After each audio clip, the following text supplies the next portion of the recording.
First of all, it is freedom of speech and expression.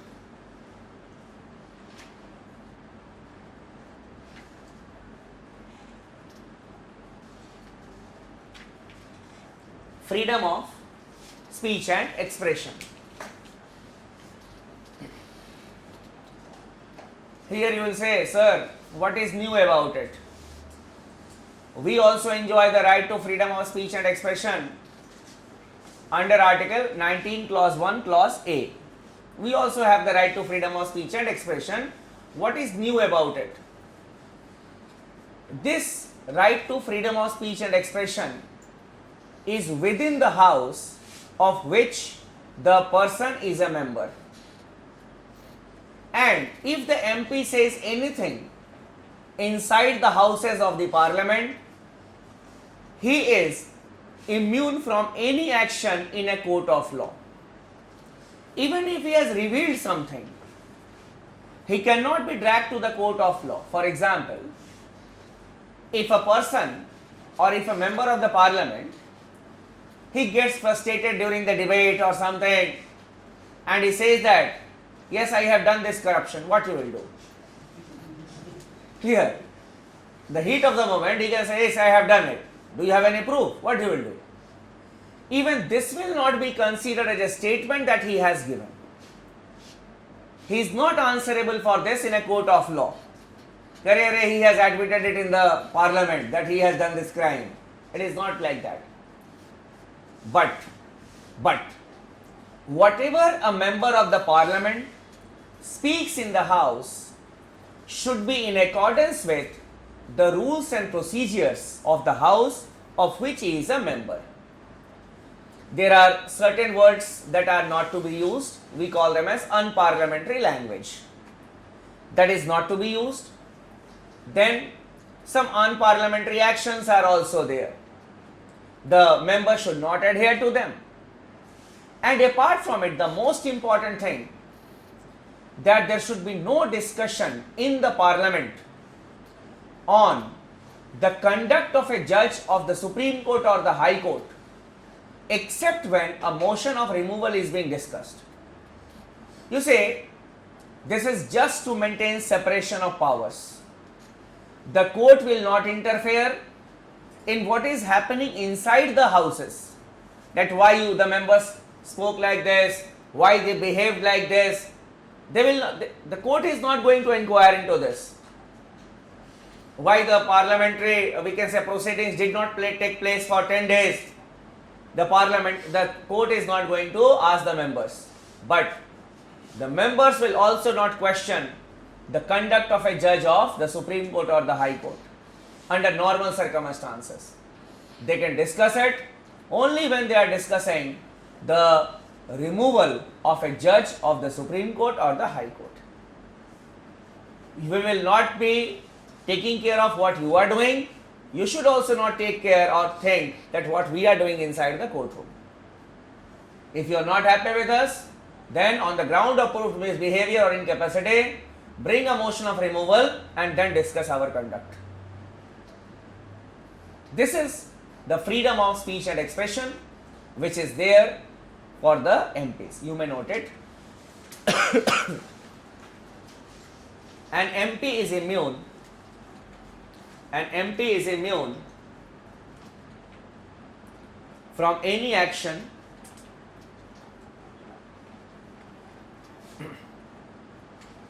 in a court of law,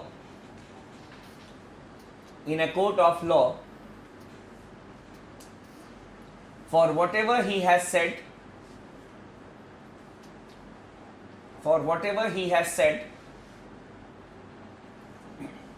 or revealed,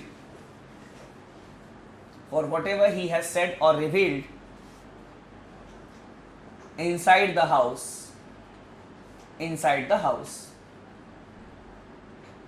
House means houses of the parliament, of which is a member. Inside the house. In the second sentence you can write, but the speech and expression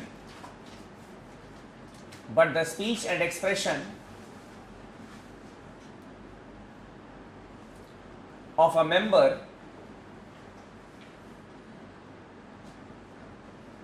must be within or in accordance with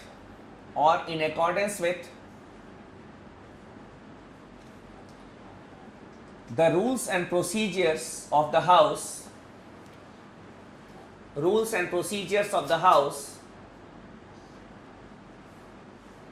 of which he is a member.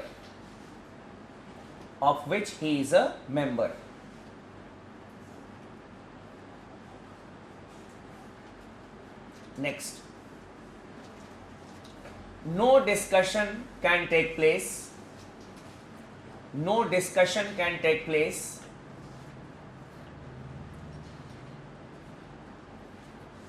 in the parliament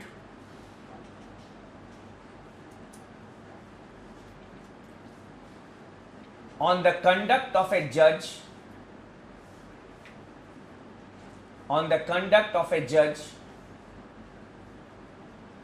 of the Supreme Court or High Court,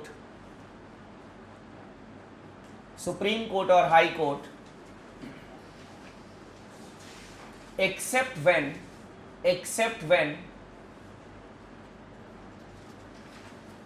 a motion of his or her removal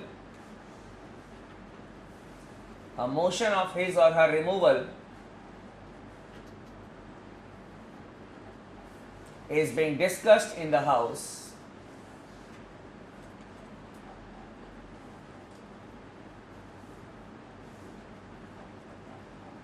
So, except when a motion is there for the removal of a judge of the Supreme Court or High Court, the conduct can be discussed, otherwise not.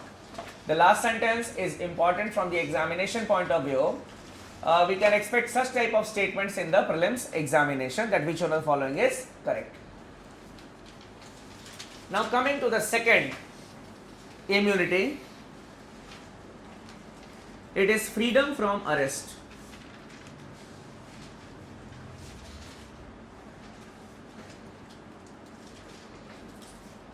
It is freedom from arrest.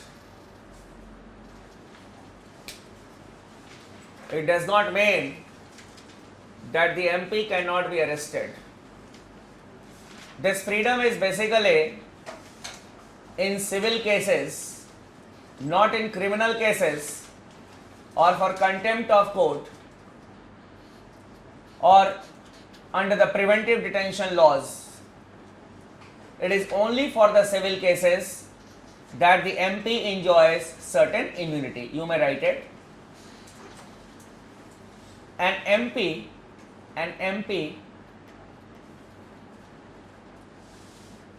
can be arrested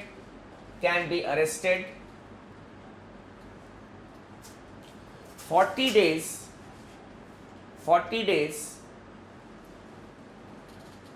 before the beginning of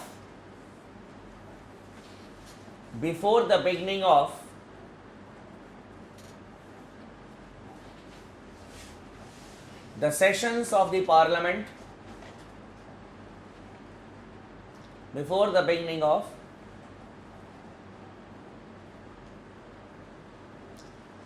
the sessions of the parliament, and 40 days after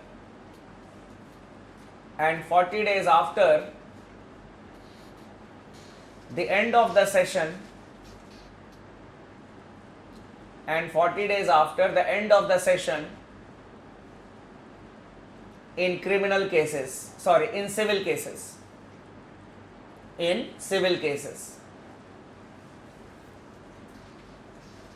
In the next sentence you can write, but an MP can be arrested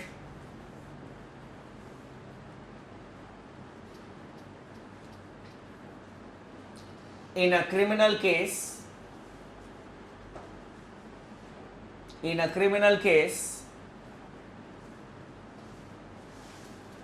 or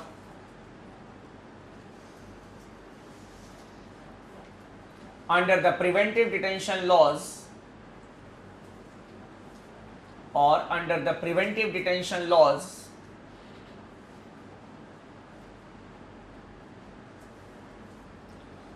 or for contempt of court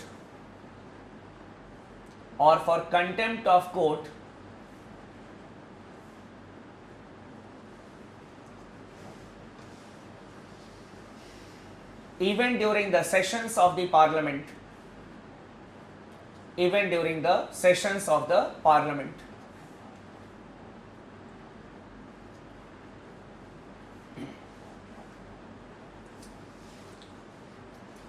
but the arrest should not be made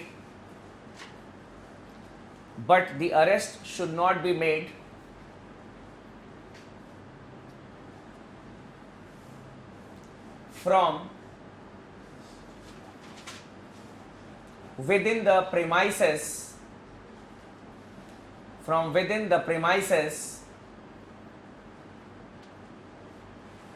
of the parliament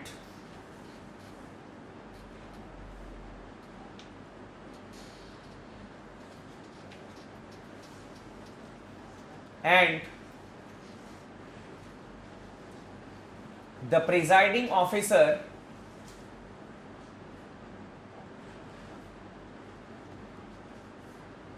must be informed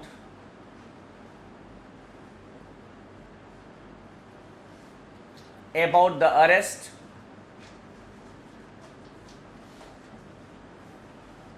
and detention.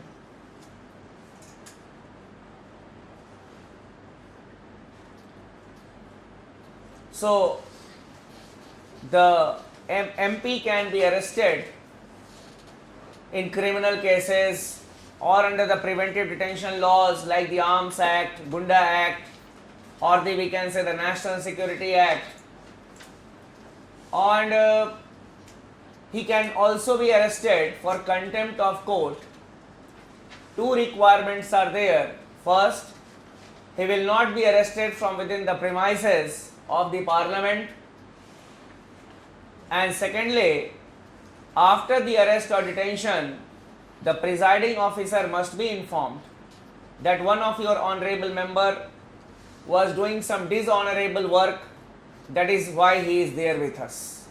बताना जरूरी है ना, otherwise the speaker will say, अरे where is my honorable member, ठीक है? So the information must be given to the presiding officer. Then coming to the third, freedom, and one point that some of our friends may not have been able to understand, I'll just explain it. That is the 40 days time that I had told you. For example, if the parliamentary session is to start on 15th of November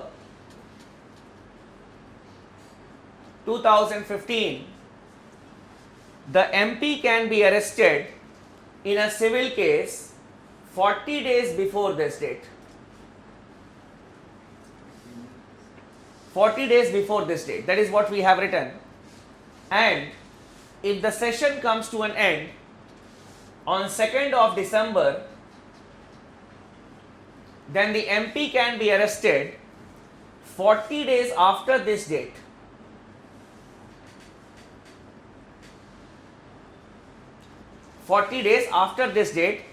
In civil cases. That is the first thing that you have written under the freedom from arrest, that an MP can be arrested 40 days before the beginning of the parliamentary session and 40 days after the end of the session. Clear? In civil cases. This immunity is there only in civil cases. The thing is that the MP is allowed to complete his parliamentary responsibilities, and then, for example, 40 days before he may have started his preparation to present his constituency in the parliament. So this parliamentary work can be affected, and civil cases are not as important. Here, after the session is completed, he will go to the constituency. It is expected. Like all the good things are expected when we make laws. We follow them or not, it hardly matters. It is expected that an MP, after the parliamentary session, will wind up the parliamentary work, he will go to the constituency, he will inform to the people that what he has not done for them in the parliament, clear, and he has what he has done for the party, that is he has disturbed the house and something like that, whatever he wants to say. So for that he is given the time. Then thirdly, freedom from jury service.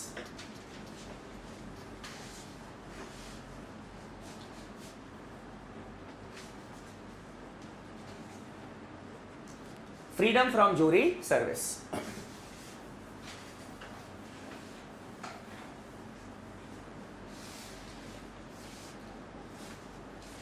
Here you can write, an MP cannot be compelled, an MP cannot be compelled to stand as a witness,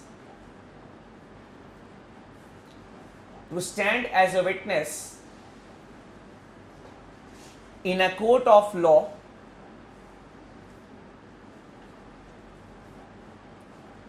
during the sessions of the parliament. During the sessions of the parliament.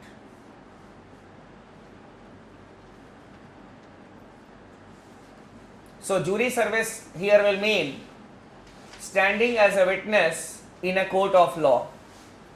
So when the parliamentary session is going on, and if the MP is a witness in any of the cases, he will not be compelled to stand as a witness. For example, if I am a witness and if I am not able to present myself before the court without reasonable grounds, then it can be considered as contempt of court. But if the MP says, no, the parliamentary session is going on, I will not be able to come and I will stand as a witness, then he will not be compelled to stand as a witness. These are the privileges of the MPs in their individual capacity. Now coming to the privileges of the MPs in their collective capacity, means the privilege of the House as a whole.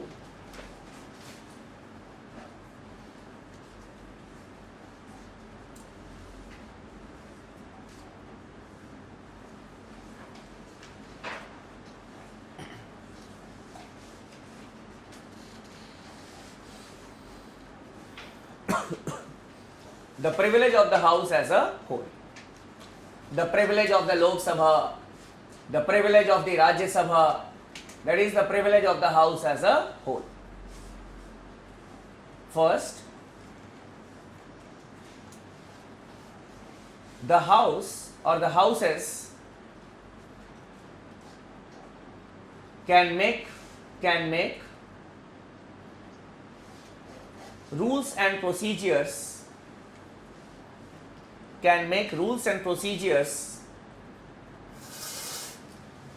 for the conduct of their proceedings,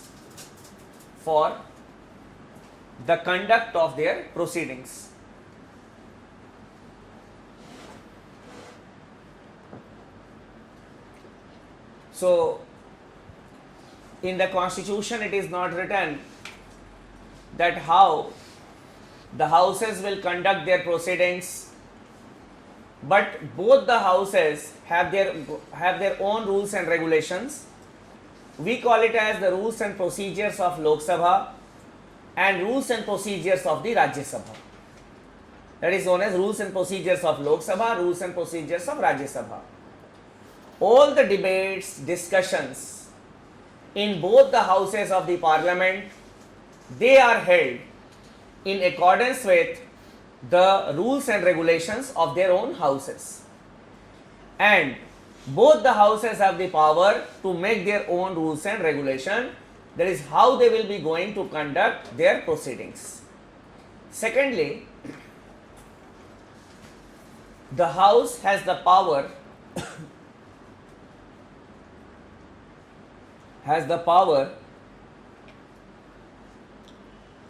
to prohibit the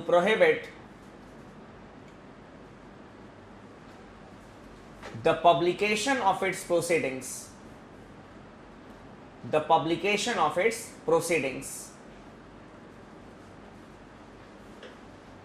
everything or every debate, every discussion that takes place in the parliament is recorded word by word, and then it is published. That during the discussion on this particular motion, on this particular aspect, these members expressed these views. Everything is recorded, everything is published.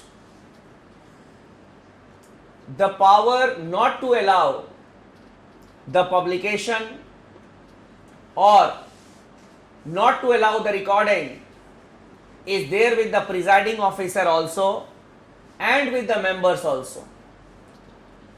Many a times you may have seen in the Lok Sabha television or the Rajya Sabha TV that whenever there is an unruly behavior by the members, then the speaker says or the presiding officer says, nothing is being recorded, nothing is being recorded. Means you keep on shouting, it hardly matters. Whatever you are speaking, it is not being put into the records. So when the presiding officer says nothing is being recorded, nothing is being recorded, means the officers who are sitting there, who are recording it, they will not be doing that work. Means they will not be recording the speech of a particular person or the behavior. And at that point of time you may have seen that the camera is also focused on the presiding officer of the house. But the house as a whole also has the power to not to publish, or we can say to pass a resolution and not allow the publication of its proceedings. For example, in the last parliamentary session in the Lok Sabha, the house passed a resolution that anywhere the name of Indira Gandhi, Rajiv Gandhi or Mother Teresa has been taken, those names should be deleted from the records and they will not be published because they are non-members. They are non-members. Clear? So such type of resolution can be passed by the house, and then that particular statement, that particular word will not be published in the records. Done? This is what we have written here. Thirdly, the house has the power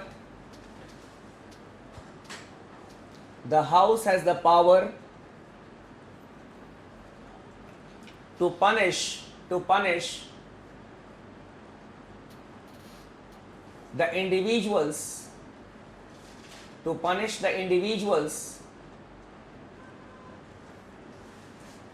both members as well as non-members,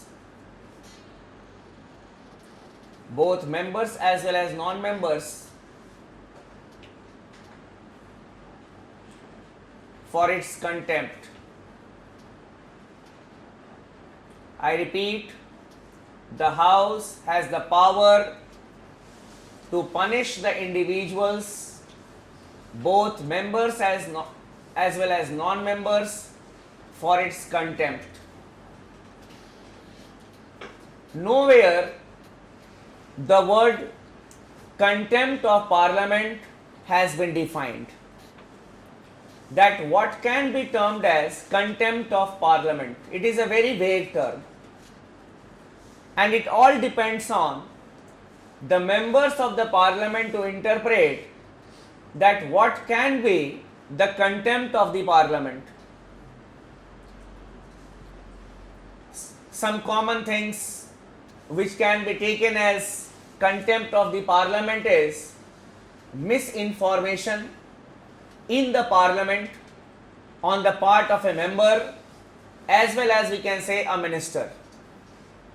If a member gives a wrong information in the parliament, or if the minister gives a wrong information, then it may be considered as contempt of the parliament. Because in the very beginning we had discussed that the information which is given in the parliament is authentic, because you are giving information to the representatives of the people. It means indirectly you are giving information to the Indian public. So you cannot give wrong information to the people of the country. Apart from it, there can be some derogatory remarks for the parliamentarians in general.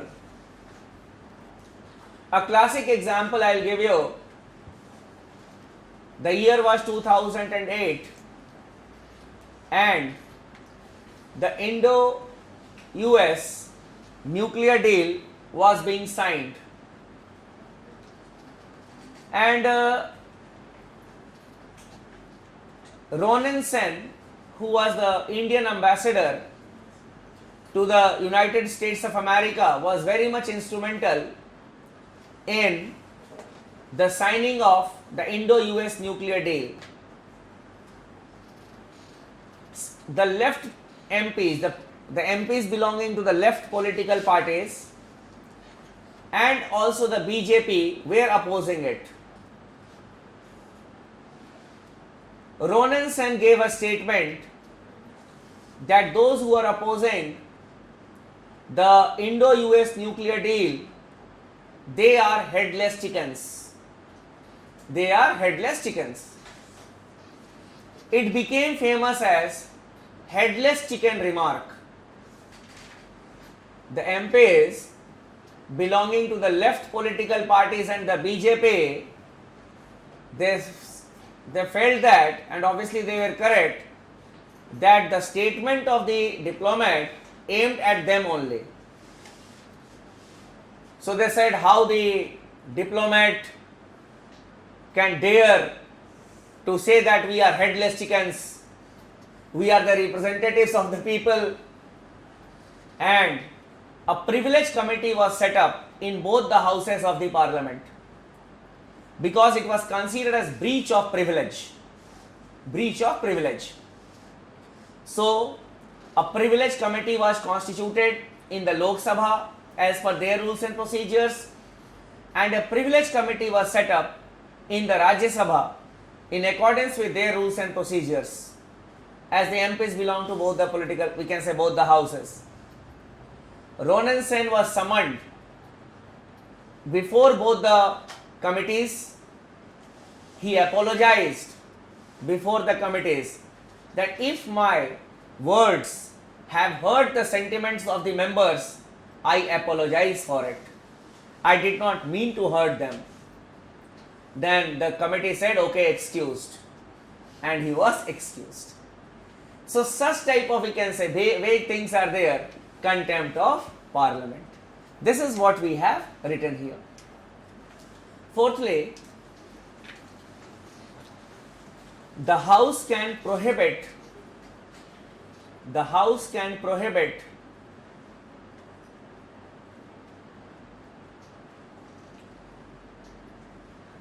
outsiders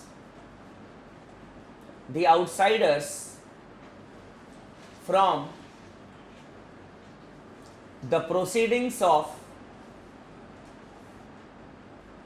the house. There is a visitors gallery in both the houses of the parliament. Now, if the house passes a resolution that no one will be there in the visitors gallery on that particular day, no one will be there in the visitors gallery for that day. Clear? It is their privilege. These are the privileges of the MPs in their individual capacity as well as, we can say, in their collective capacity. Now coming to the next aspect of our discussion, before we discuss some of the financial aspects or the passage of the bills, there is a need on our part to know the types of funds of the government of India, because I will always be using the word consolidated fund of India and the other funds. So in the beginning only we should know what these funds are.